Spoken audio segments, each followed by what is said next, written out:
being a severe insecure person, one thing I still had to do was when I wrote a song, I had to play it for somebody and tell those guys, when they write that song, play it for their friends, play it for whoever wants to hear it, and see what they react. See if they like it, see if they don't. Take it all. If they talk through it, that's okay. Doesn't mean it's a bad song. Just play it for people. Get used to the scrutinizing. Get used to playing a song in front of a whole bunch of people going, hey man, check out my new song, and nobody says nothing. Go, okay, well, they didn't care for that one. Well, I'm going to write another one. Next week, hey, man, I wrote another song. Check this out. And go, oh, man, dude, that's a great song. You go, yeah. And you go home and you build upon that because that's the only way you can get better. You got to get shit on to get better.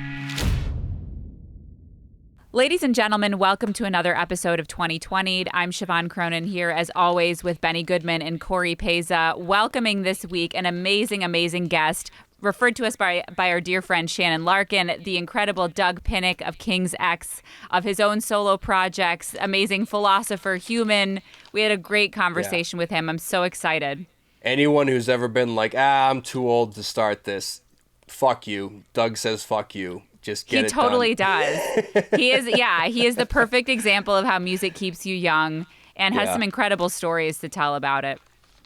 He also backs Dave Chappelle as an openly gay man that plays bass and is African American. So, but you'll learn about that in part two. Yeah. So ignore what Ben just said, and we're going to continue on with part one. Herbo.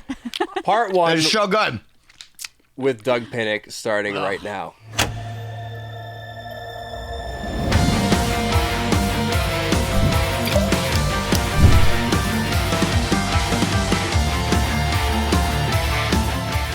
Hello, welcome to another episode of 2020'd.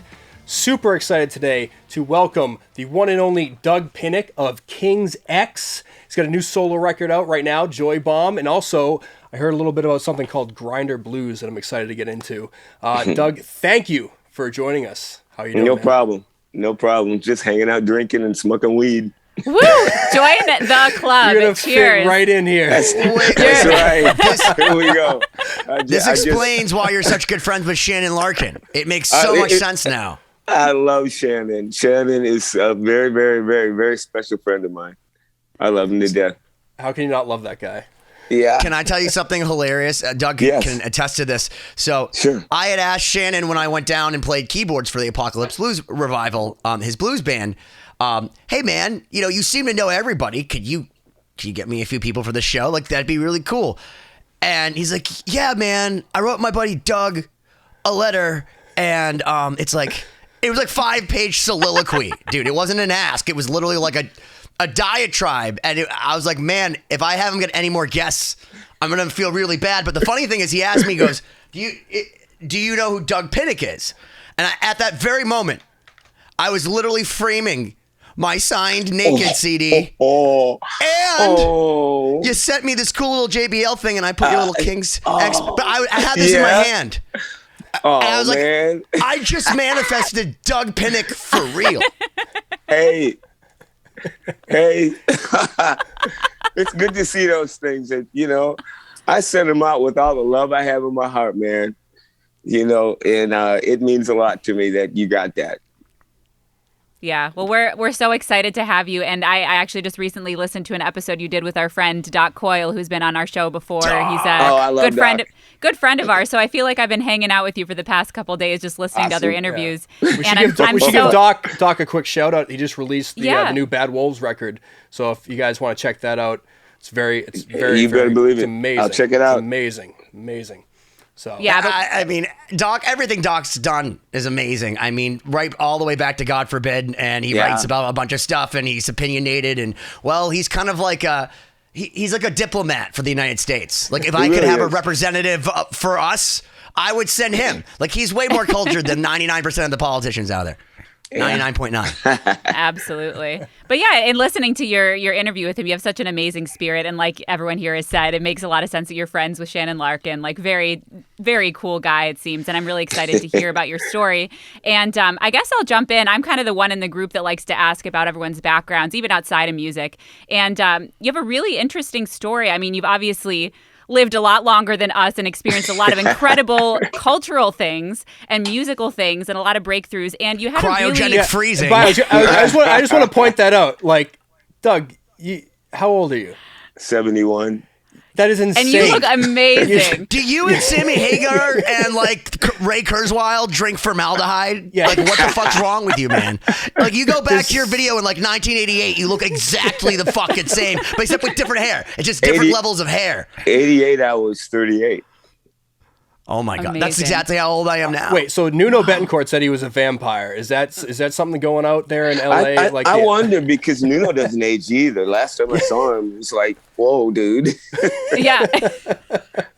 we had him on the show a couple weeks ago, and yeah, I think there's something going out in the West Coast there that we need to get in on here on the East, because I'm on the East Coast and I'm freezing my ass off in my basement. Well, he's always squinting, so he doesn't have all the underbag of his eyes. I'm losing years off my life just by being here. I'm so sorry. It's called sunshine and legalized marijuana. Yes, it is. Even the dog the formula.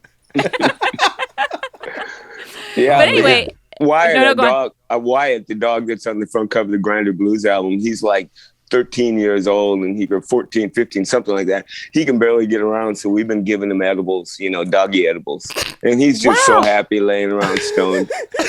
It's really cool because he's got arthritis, he's got cancer, and he's just always miserable. Now he just lays there and looks up like, hey, when we going to eat? That's awesome, dude. That's amazing. Wow. Well, it's nice of you to give him that life. Yeah. Well, you've accomplished, not to jump right in, but you've accomplished some amazing things, and I love your story. And I'm wondering, just for the people who may not be familiar with you, if you can tell us a little bit about your upbringing and how you got into music, because you had a really big arc throughout your life. It seems you started, you had a really interesting childhood situation and went through a lot of stuff. And I think it would mean a lot for some of the listeners to hear, how you kind of got to where you are. It's a big question, but we'll get into it. Yeah, it's so long. Anything specific could help. Because I could go on for hours about that. I love talking about it. Siobhán. Don't we all? Don't we love talking about it? Don't leave it so open-ended. One thing you mentioned, so you were raised a lot by your great-grandmother, right? So you weren't living with parents. So can you tell us a little bit about that, how that kind of affected you growing up and how you got into music, maybe? Yeah, my mom told me that I love music and I would cry when she turned the record player off. It was a record player at that time, too, 78s, actually. There were no 45s at that time. And she said I would go, gimme yay. And she didn't know what I was saying, but I think all I must have been hearing was, yeah, because it was rock and roll music. And I must have been, I want to hear that yay. And but from that point on, she said I was singing before I could talk. And so I was just always obsessed with music my whole life. So everything I heard in school, if it was show music, it was jazz, it was Frank Sinatra, whatever it was, I just honed right in on it because I just loved it. And I think that my mom left me when I was 3 and my great grandmother raised me. And she was a very strict religious woman, wouldn't let me do anything. Everything was sin. And she told me my mom didn't want to be bothered with me. And I think I fell into my own little world and just absorbed music. Later on, when I met my dad when I was about 15, he took me to his sister's house. And I found out she's been playing piano since she was 3. So my dad's side of the family, they're real talented, basically. And so I figure that's where I got it from, because on my mom's side, where I grew up, they played music, everything, jazz, blues, even country music. I'd go to relatives' house and they were honed in on something. And it was the Chicago blues era in the 50s. So the guy in the brother in the car would come down in his Cadillac and pull out all the new Muddy Waters and B.B. King records or whatever was out. And I had some relatives who'd buy those records and they'd go play them on the front porch on the record player. So I was always around the sound of music, and I would just sit in front of the stereos and listen and drink it all up. Yeah, that's amazing. At what point did you start like singing or actually engaging in music, on your own or playing in bands or getting involved? Well, I remember the first time I sang, I was probably about 5 or 6, and this lady got on her knees and she was crying. And she started praying for me in tongues. She was this Pentecostal woman. And she said, God, make him a leader, make him this, you've given him this gift. And I remember I just kind of looking around going, I want to go outside and play, I mean, I didn't know what she was doing. But, and I remember I sang with my cousin and my mom when I was really little, because I remember my hand had to be held. So I was really small, but I remember my cousin Alberta saying to me, Dougie, you sing this part and we'll sing this part. And she sang me this part and I sang the part. So I just kind of, it's been something that just kind of came in and out just enough to keep me interested so I can continue on my own. Yeah, there was always that sound of music around. I was pretty obsessed with it. And I had school teachers who seemed to take a liking to me because they saw that I could do these things and they would put me in contests. I remember I always won the blue ribbon in grade school when I sang in the contest, and it was like, I was the only black kid in my school. And so this little black kid up here singing his little heart out, it was like, I don't know. It got me through a lot, I guess, of the abandonment and of my great-grandmother making me mainly stay home most of the time. If I ever got to go to my relatives, I'd stay for a half hour, an hour. She wouldn't let me stay any longer and play with my cousins. So it was a sort of an abusive place. But what I got good at was remembering that song. I'd go to my cousin's house and I'd put that song on and I'd play it 3 or 4 times. And I would go home. And this is the honest truth. I just remember this too. I would go home and I used to make this record player. I used to take a plate and I would draw around it. Then I'd take the cardboard and cut it. And then I'd set it there. And then my grandmother, she sewed a lot. She always broke her thimbles that stuck the needle through the cloth. And she'd give it to me. And I would take that and find a knife and balance it and put it on this round thing and sing the song and move the needle over as I sang it. But the thing that used to get me upset was I never could finish the song, because I didn't know I had ADD. And I didn't know. I never could finish a song. And I always wondered why I could never finish anything. It used to frustrate me because I'd be in the other side of my room playing and doing my thing and go, oh, I forgot the song. I'd run back and Jimmy, Jimmy, Jimmy, Jimmy, Jimmy, Jimmy. And all of a sudden I'd be on the other side of the room drawing something, So I was all over the place. But anyway, yeah, that was my childhood. Yeah. Wow. That's something I think a lot of people, well, the ADD at least, that a lot of musicians can relate to. At what point, when did you discover that you actually had that? That's kind of interesting, because I think a lot of people, I know my sister went through that, where she went all through high school and struggled a lot with that. And it took a while to figure out that that's what her problem was. I actually found out probably 20 years ago. Oh my gosh. Yeah. I finally figured that's what your problem is. Because, I've struggled with it all my life. I just thought I was stupid, really, literally. I just thought you're just kind of slow. You just can't remember this stuff. I don't know my times tables. I don't know a prepositional phrase. I can't see numbers in my head at all. You tell me to divide something, subtract something, and I can't even remember the number that you gave me so that I could just subtract the number that I have in my head. I'll trade you all those things to sing like you. Right now. Oh, thank you. Literally. Thank you. Because, dude, because there could be a million people that can do 5 minus 7 and they'll know it's -2. There's billions of people. But there's only like Miles Kennedy, like who we talked to recently. Miles. And then what? Glenn Hughes. And like, I don't know, one other person probably singing in some church somewhere just murdering it that like could sing like you, dude. Like, are you fucking kidding me? Like, I have voices in my head all the time. I can't even pay attention to anything. My fiance gets mad at me for leaving the cupboards open. And I'm like, I just have so much going on. She's like, stop multitasking. I'm like, I don't have a choice. I'm an innocent bystander to the thing in my mind that's just moving nonstop. It does. It never stops. It's just always firing. But, I found out so late in life. But, in school, I flunked everything in school from first grade till I graduated from high school. And my teacher said, you're not stupid, so I'm going to let you go. but I literally never got anything above an F, which was fail. The only thing I got an A+ in was art and music. All through school. All through school, A+. Leverage your strengths, Doug. Yeah. Leverage it. Now I know, and I'm good with it. It just took a long time to figure it out. Well, yeah, school still to this day is not structured around the creative mind. I mean, it's all, multiple choice, and it's very for one type of thinking. So I can imagine, it's no reflection on anybody if they fail, that's difficult. Makes good music, though. Do you think you took it out on your riffs? Because, man, I did. I like to go and refresh my memory, and I was listening to a bunch of King's X earlier, and it just always reminds me how fucking funky good old-fashioned rock and roll can be with some heavy guitars. And one of the things I just love about your voice is that you sound like the guy that came from the church choir singing over, if Soundgarden was a little bit more Zappa. And all of a sudden, the truth is you really did sing in choirs and all that. And your voice is just tremendous, dude. But thank you. What really do you draw your inspiration from? Because you are different than anybody else I've ever seen play left-handed bass.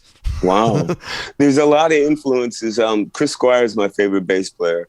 But when I saw Jimmy Page when I was, what was it? What was a picture of him with the bell bottoms and his Les Paul was hanging on his knee with the skinny strap?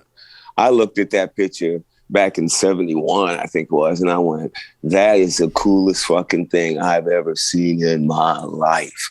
And that's why I play my bass so low with a skinny strap. And the other thing is, I've just been singing all my life, and I love voices. And I just, back in the day, we didn't have a lot of singers. So what you liked, you listened to. So say, for instance, Respect by Aretha Franklin, Dr. Feelgood, say, for instance. I could sing Dr. Feelgood without singing it. I could mimic every nuance that she did when she sang it. That's how we listened to people back then, because we didn't have all this noise now. So when I listened to something, I didn't just hear it. I dug into it, and I had to hear every inflection and everything that they did.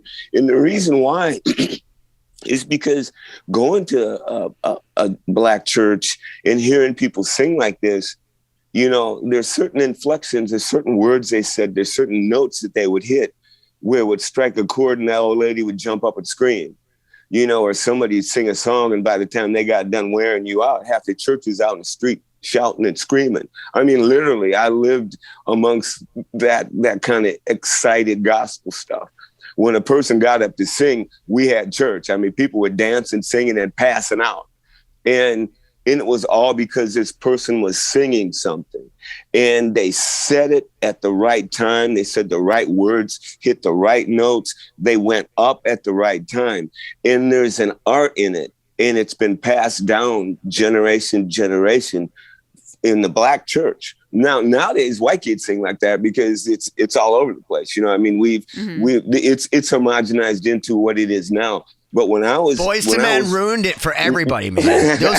Those dudes could sing. They were Cooley High Harmony all the way, man. Yes, I thought when I was 7, 8, whatever, I thought that those guys. First off, I never wanted a red suit more in my life, and I'm a twin. I'm like, oh man, and then it was the first time I realized that my favorite song by Billy Joel was For the Longest Time, and that's just a cappella. And you know what I mean? It's voice, that all comes from the church, man, from the Chicago blues. All that's got to be where it comes from, right? Educate me, tell me more, tell me, set me straight. Bluegrass. Also, there's bluegrass. Bluegrass is white man's blues to me. And when I hear somebody go home and they do that home harmony thing, I get goosebumps. It's all in the way you manipulate your voice. And it's learned. It's not fake. It's what we do is when you speak, when you learn how to go, I love you. You can emulate how you feel the way you say that. When you sing a song, it's the same way. You say the words, you say the phrase like you would be speaking to somebody. Baby, I love you. You don't go, baby, I love you. You don't do that. You get down in it. You reach inside and go, how do I feel and how would I talk to this person? And that's how we do it. And that's what soul music is to me. You know, and it's just a genre of music. There's a genre of music that a lot of people like, which is, I say it's like a Marshall on 10. That voice that never gets louder or softer. It just stays in that one gravel point. And they sing, and it's like, that's a genre too. So there's so many different types of singing, you know, that there is. But I tapped into that soul thing, you know, in the 70s, being in my 20s in the 70s, everybody sang like that, you know. Every white guy wanted to be in a black rock band, you know, from Robert Plant to Glenn Hughes, all of us. We all tried to sing like that. And since I loved rock and roll, you know, my voice just fit in with Ian Gillan and everybody else. We were all singing the same things and listening to the same people. And, you know, Paul Rodgers, one of my favorite singers, you know, I mean, he listened to exactly who I listened to and got the same influences, you know. And then when I heard him, I put all my influences together and then listened to him put them together and took from him and tried to perfect it even more, you know. It's just the way when you hear somebody sing and they move you to the point where you have goosebumps and you are an emulator, you want to learn how to do that too. What Paul Rodgers song? Are we talking Free Era? Are we talking Bad Company? What's the one we're talking about? Even now. What's going to give me the hardcore goosebumps? If no one's heard Paul Rodgers sing, we'll give him one song. Mr. Big live when he was 19 years old.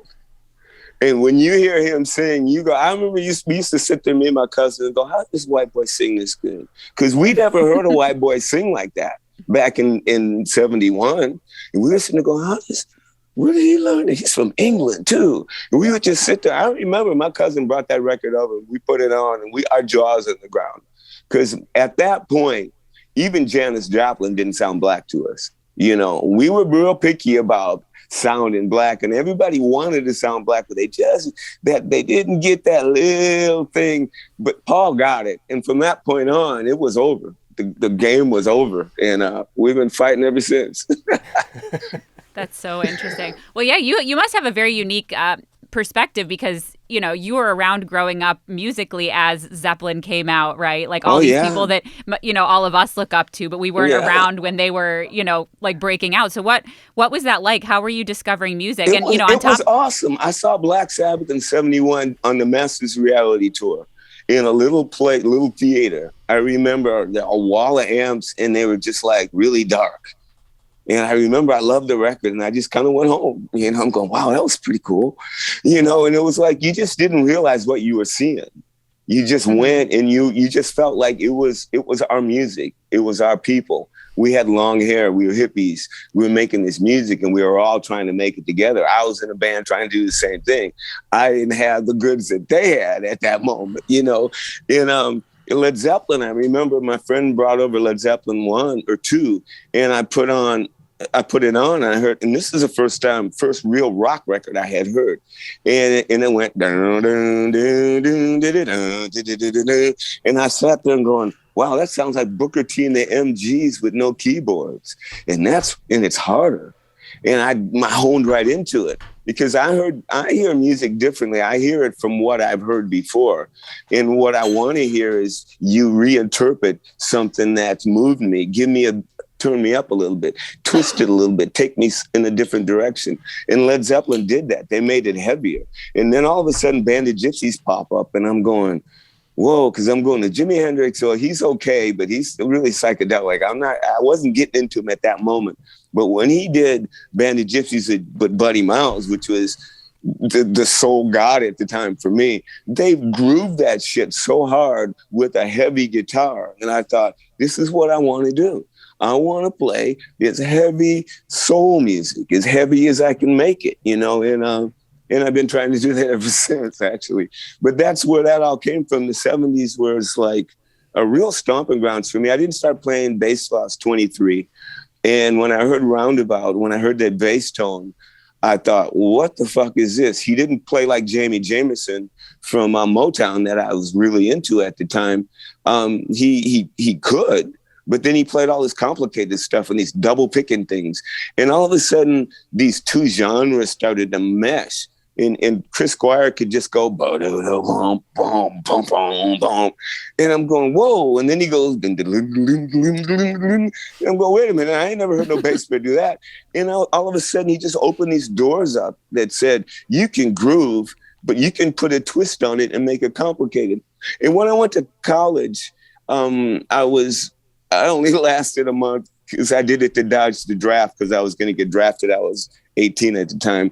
And I took a music theory class, and the teacher said the first thing he said to us was, if you don't learn anything from this class, always remember this thing, that all music music is created to, all rules in music were made to be broken. That's what he said. Sorry, I had to get that right. Yeah. All rules in music were made to be broken.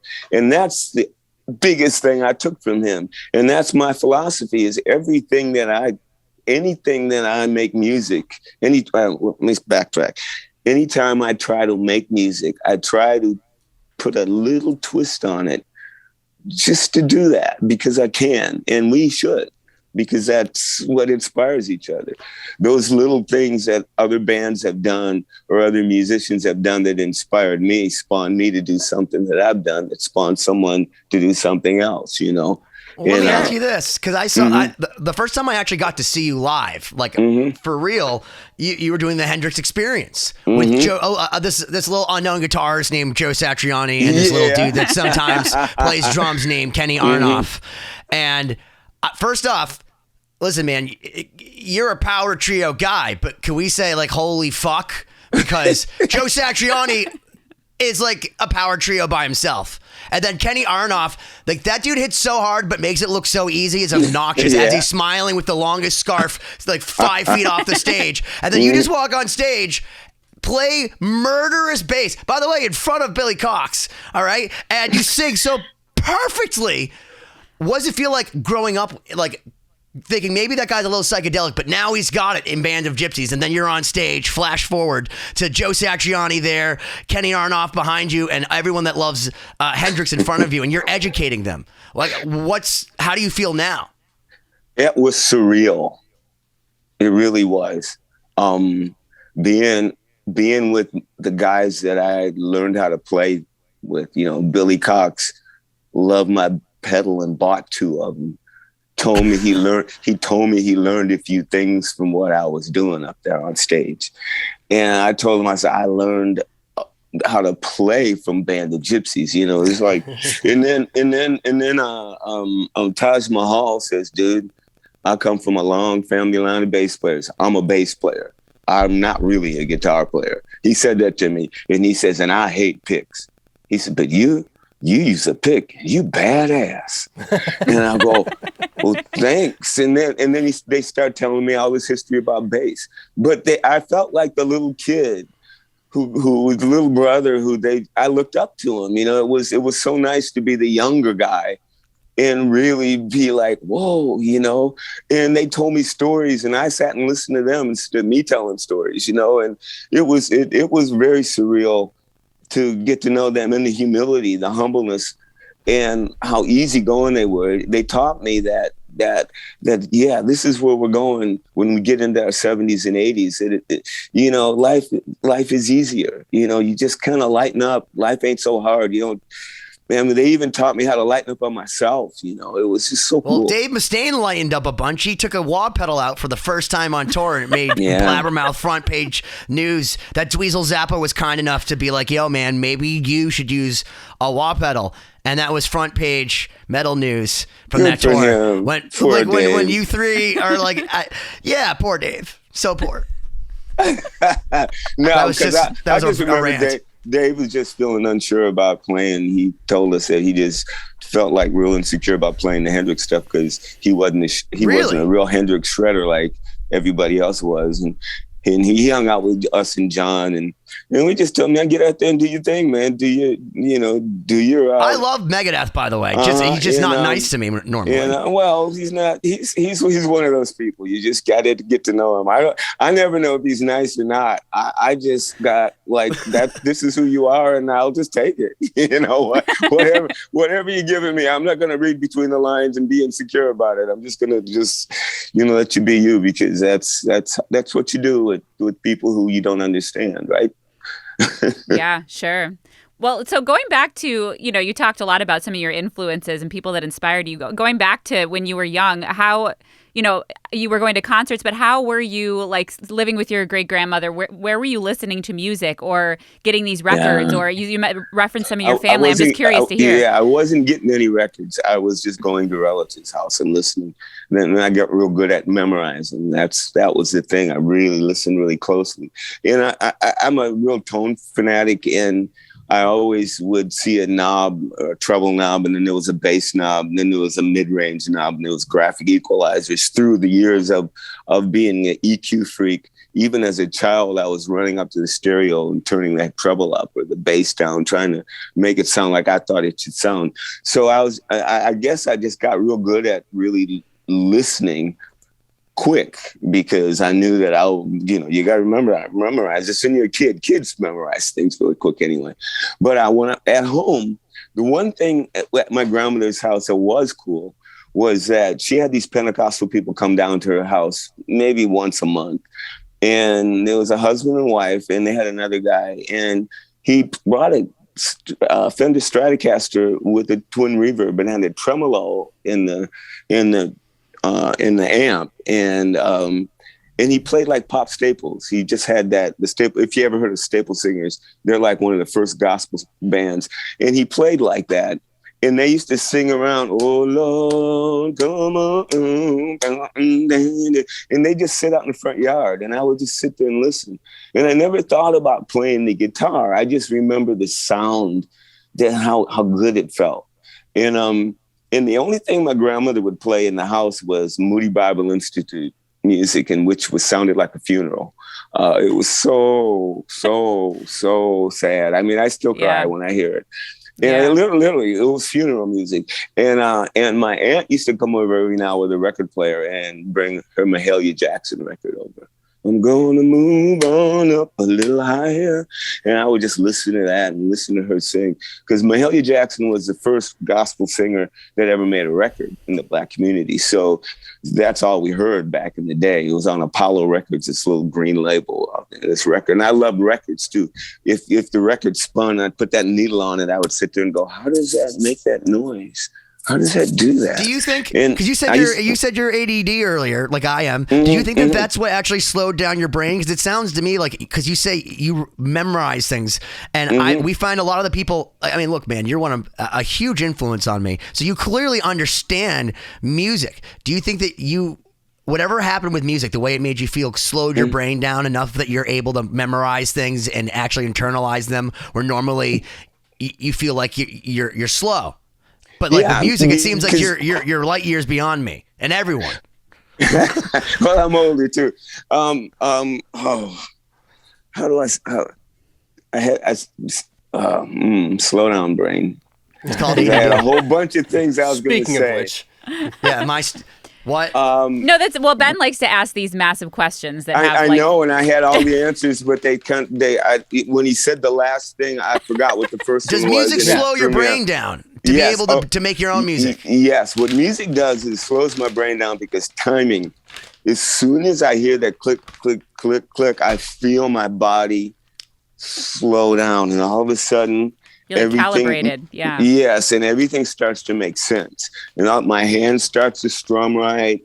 Everything moves correctly. But if I don't have that constant, I'm just frantic all the time. But the thing about music also is I learn by ear. I have to memorize it. I learned. I played sax when I was 12, and I learned notes, and I learned how to C, D, E, F, G, and where the notes were and where my fingers were supposed to go, but I couldn't separate the two.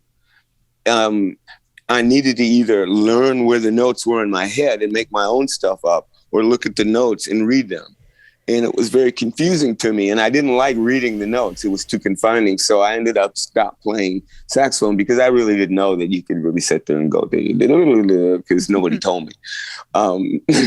But no, yeah, there's when you're on your own and you're trying to figure all these things out, it just takes you longer to get a lot of things. But I think that because of that, you get to peel away a lot of layers like an onion to get down to the bottom line. It's like, when I'd watch a record player go around, I go, how does that spin? And one day I looked underneath it and it had a little motor and the record player was going slow. And I pulled the motor out and we used some alcohol and clean the spinner out and put it back in and going, maybe this will help it work. And it spun again, And so it was like, I want to know it all. I mean, I've gotten shocked so many times pulling stereos apart and put my hand on the tube and shit, It's just like, it's all a bit, I've always been deeply intrigued by the metaphysics of sound, not only playing it, but the sonics of when it comes out and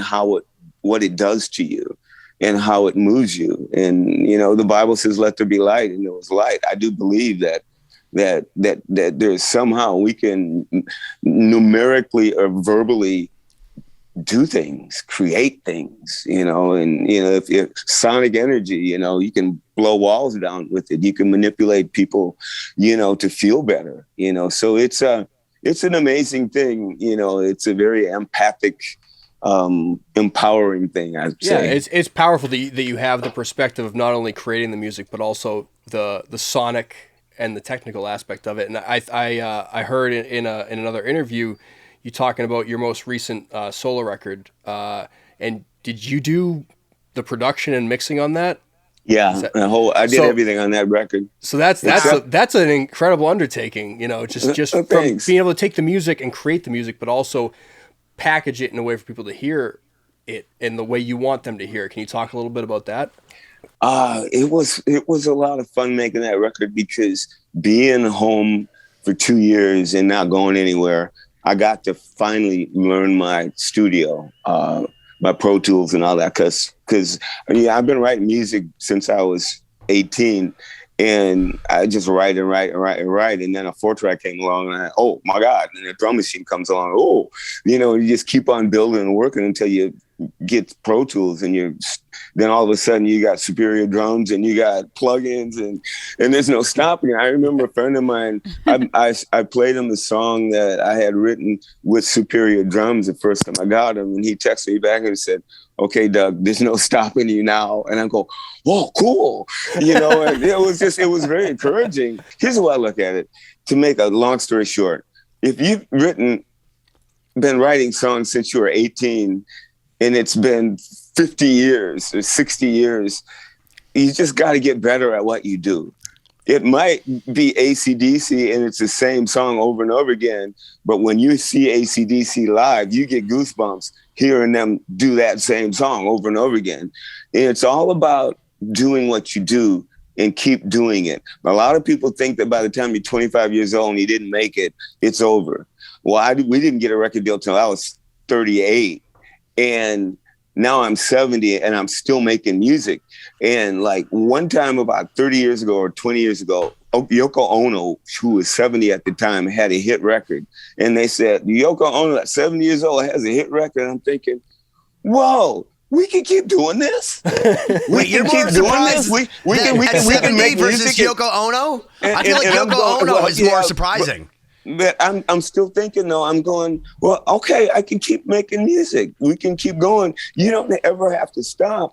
And you only get better and better. So this record, Joy Bomb, my point is, I really am proud of this record. First record I've ever done that I'm proud of, because I in my own heart, I nailed it the best I could.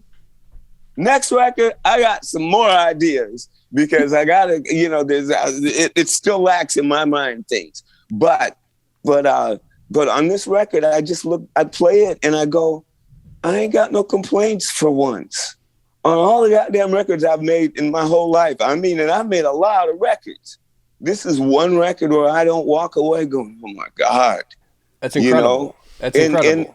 And that makes me happy, and it makes me happy that so many people like it, because now I can rejoice with them. Yeah, it's funny. You mentioned that, like, you finished it, but you're still like, I have ideas for the next one, and I'm excited to do more things.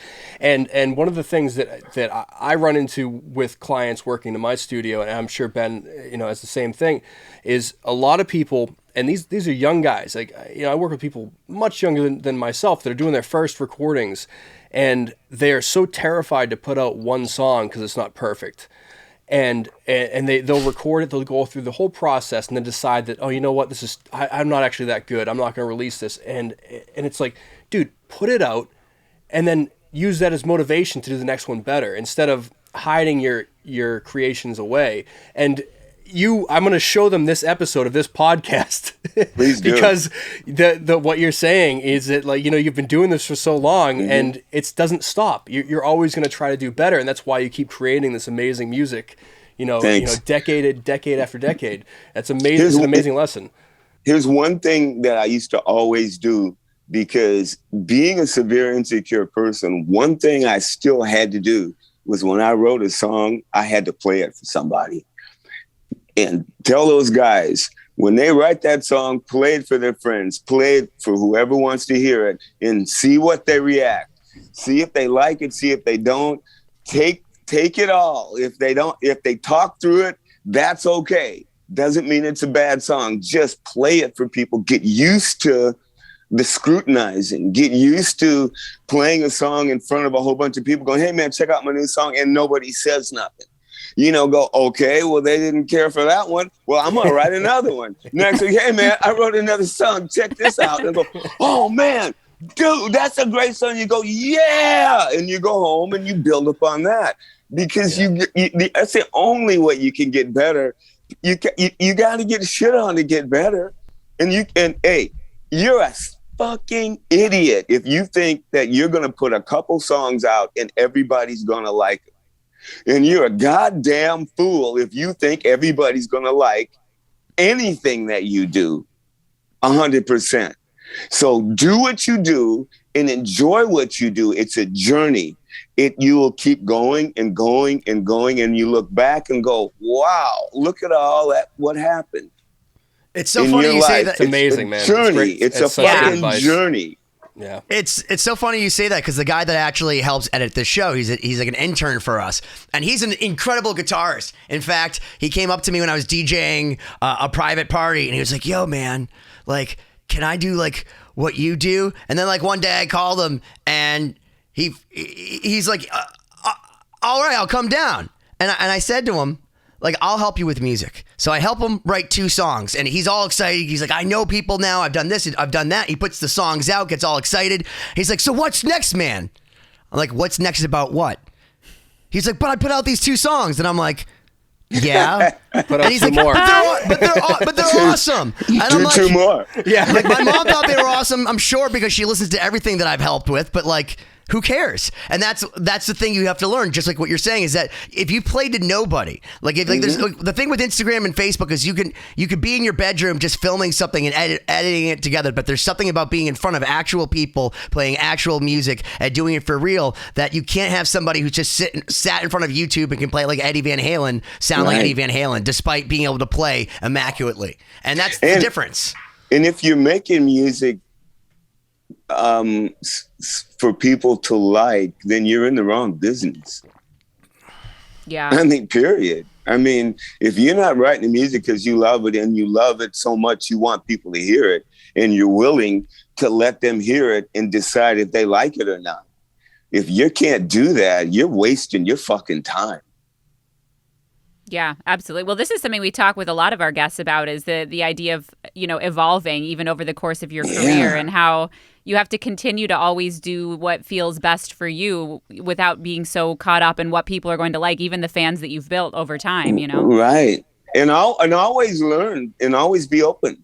Learn to push a button, learn something new, learn some new twists. When you say inspired. Go ahead, you say that, just to be open, sorry to interrupt, but I think that's a fine line, right? So you want to write music for yourself. You want music that feels true to you, but I think any artist wants to play their song for other people and have them like it, right? Like, or at least have them enjoy. That's what we want. We want that gratification, but we can't do it to get that gratification because you're not gonna, and you're going to be disappointed.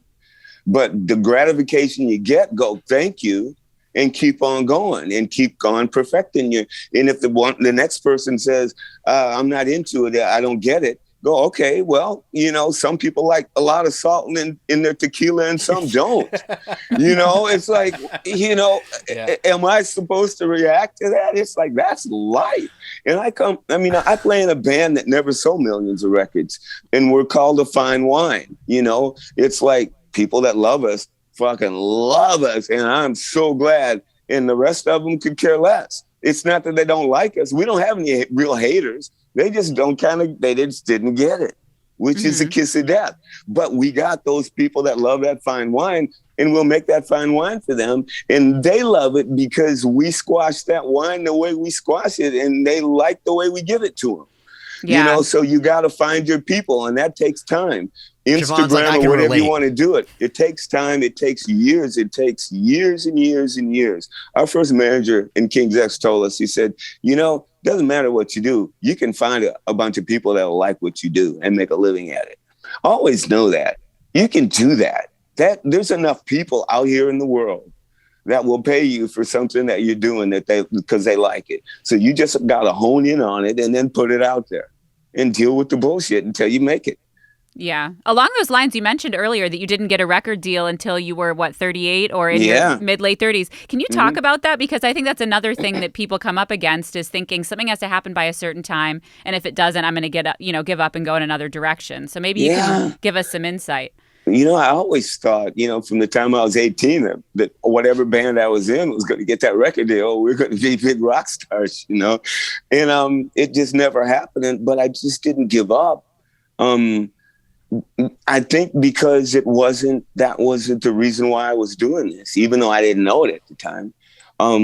People did say, why don't you stop playing that rock music? Or, a lot of black folks would say to me, why are you playing that white boy music? If you play soul music, you might make it, and I just kind of go, it would just kind of bounce off my head because what I was doing, it had nothing to do with making money. When the first time I ever got paid playing was in King's X, and we were doing cover music. I remember we made $15 a piece doing some cover tunes, like a few months into being a band in 1980. And I went, oh wow, I guess this makes me professional. Okay, and I was 31 years old at that time. So, it wasn't about money. I never made any money. I played for free and never thought about asking for money or anything else. It wasn't, it just didn't have anything to do with it. Nowadays, there's so much static about being a star and hits and likes and looks. And it's a whole nother world now. I don't know how to counsel people that have to deal with that because I didn't. It was a little bit more simple for me. It was like, you can be president or you can play music, what you want to do, or work at the factory, and and that was it. We didn't have nothing. We didn't have internet. We didn't have cell phones. I didn't even know when Zeppelin played in Chicago. I missed it. It's like, only thing we knew. I had Circus Magazine. I got that once a month. So. I didn't know what Led Zeppelin looked like until it was 1976 when they'd made the movie, and I thought the third album, Robert Plant's hair was all over, and I thought he had blonde hair and he had a big afro or something. I was going, what do they look like? They never show their picture, and nowadays it's a whole nother world, which I don't know how to relate to. The only thing I can do is encourage young people to that this is an adventure and it's your adventure. And it's your way. You got to learn, your thing, but it's what you do, and just put your heart into it and go for it. And don't say never, and walk through every door that you feel good about. I feel like this old guy that's halfway up the mountain, And he's looking down, the youngest going, I know it's hard. I know you can do it. Come on, grab my hand. Come on. It's all you got to do is these little things. Come on. One more step, it's not the end. We're still getting up there, and that's what I feel about life now, especially in my 70s. They say 70s and they say 70s is your best years and they only keep getting better. That's what I saw in this psychological thing. And it's honest God truth. When I turned 70, it was like all of a sudden it's like I look back and go, all that shit that used to bother me just kind of just didn't make sense anymore. I don't got time to deal with that. I don't care. And it was all of a sudden things lightened up. So I guess my point is, you get midlife crisis and you get 45 and 50 and you feel like it's the end of the world. No, you're just at the bottom. Now you're going up and you won't stop going up.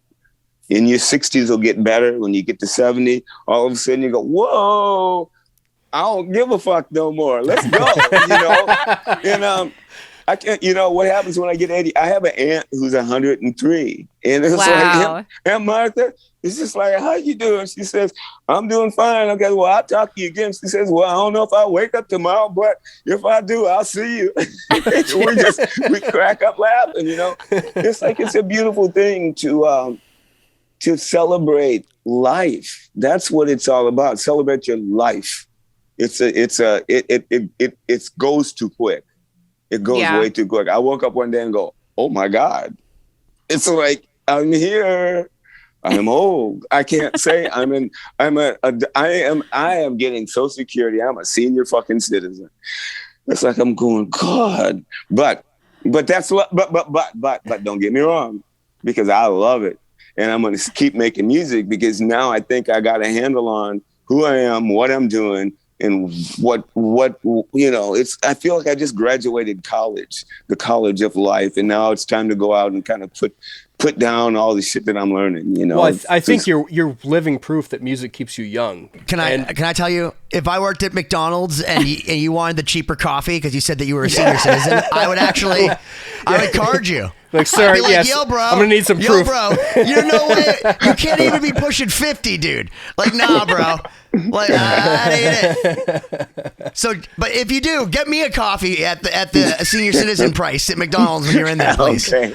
No, but you've touched on a lot of amazing points that, like, even like the three of us in our 30s, look down at some of the younger kids like that are on TikTok and all this, and it's like there is a severe lack of patience. And the second something gets stressful or difficult, it's like, okay, let me anxiously scroll through my Instagram, and like that concept of like perspective and of slowing down and understanding that there is a journey and that you have to, be patient and have that perspective. It's a lot. It's hard, with technology and all the stuff that we have now to deflect that. Yeah, kids are scared too. Kids are scared too. I mean, I got my nieces and nephews and godkids and stuff, and they're all, 12, 13, 14, and they're saying, Uncle Doug, what do I got to look forward to? The world's going to end. They've screwed it all up. I don't want to be an adult. They're scared, and it's like all this, we've just scared them to death. And that's why they're doing horrible things to themselves, and they're so depressed because they don't have that hope like we had. I grew up in the 50s. We were told you can do anything, be anything you want. Life was easy, and now it's like, kids are stressing out at 5 years old because they don't know what they want to be, a doctor or a lawyer. And their parents are going, well, we're going to put them in a school, in first grade that teaches them, and the kid doesn't even know who he is. He doesn't even, you know what I'm saying? It's like, how can we fix that? I don't know. You tell him to be a bass player is what you tell him. Yeah. Be a bass player. Yeah. That's you don't have to worry about anything at that point. Everyone needs a bass player. You're fine. It's hard to tell a mother that when her son says he won't put the guitar down and he's failing in school, we're going to have to take it away from him. And I look at her and I say, I know you're not going to like me saying this, but this is what he's going to do. He's not going to get good grades in school. Either you're going to have to let him go do this, or he's just going to have to be unhappy and take the guitar away from him, and he's just not going to. And I remember every time I've said that, and I've only said it twice to some friends of mine, and they turn their eyes this way, and they wouldn't argue with me, we just walked away and never said a word. And both of these kids became guitar players, and and they did their thing, and I'm glad that the moms let them go, because the kids came back after they got into their 30s. They gave up, got married, had kids, and went home and joined the church and became a part of the family again. So everything worked out. But you gotta find your own journey. You gotta let your kid go find his journey, and just keep an eye on it. It's weird that like that avenue and that career path of being in the arts and entertainment realm is not shown to most people, and it's like people have to stumble upon it. I worked a 9-to-5 job for 10 years before I realized that I could actually support myself as a full-time musician. And I wish that like I had known 10 years earlier that it was even an option. It was always presented as like, that's a hobby. It's a hobby. You do that on the side. And there's definitely a lot of kids that I think struggle, like you said, even if here's a little advice, and this is what I did. And this is not, you have to meet people 50-50, and you got to give and you got to take. This is how you get through life. When you're between 20 and 30, the last thing a musician needs is a day job. He does not need a job. He needs to practice and learn his skill and play and do what he does. Now, me in my 20s, between 20 and 30, literally, this is what I did. I lived with people. I was a sponge, but I cleaned their house. I babysat. I cooked for them. I took care of them. They were sad when I left, and I didn't pay a fucking dime. And I got to play my music and do what I wanted to, but I paid them. Get what I'm saying? And this is what I can't get through to a lot of people. If people will take care of you, if you take care of them, everybody wins. You don't move into, sleep on somebody's couch and you have your titty dancer girlfriend pay for your bills and then live with drama all your life. You work at what you do. If you're a good cook, if you're a good this or whatever, take care of your people that are taking care of you. That's what you do. And I guarantee you they will take care of you, and you will be able to hone in on what you do. And when you leave, they will be glad, or they'll be sad you left, and they'll be happy for you to get on with your life. And I believe that, I did that. I'm living proof of it. Listen, man. Yeah. Doug, I would read your book. When's your book coming out? I need this advice. Listen, we're coming to the end of our first hour. I hope you'll hang for our second hour. We do have a second hour. Okay. Guys, obviously 2020-d.com. Check out King's X. Check out Doug's solo record, Joy Bomb, the newest one, Grinder Blues. Anything else you want to tell our viewers and listeners about? No, I guess not at this moment. All right. We got all kinds of new stuff part two. We're going to come into part two. And we got to talk about more about my album, more Grinder Blues, and the new King's X coming. Oh, we're going to get into all that. We got to leave them waiting. So now if they didn't know who Doug Pinnick is, now they should know. We've schooled them a little bit, but next time they're going to jump right into the Matrix, right into the acid as it's fucking hitting full force, and we're going to go right into like what the fuck's going on, man? Because I want to know. And I need more life. I would love to hang with you. You are so cool. Yeah, we need more life lessons too, because I'm learning a lot here. So we're learning. We're getting a lot of perspective. So stay tuned. 2020-2020-d.com. Doug Pinnick. We'll see you next week.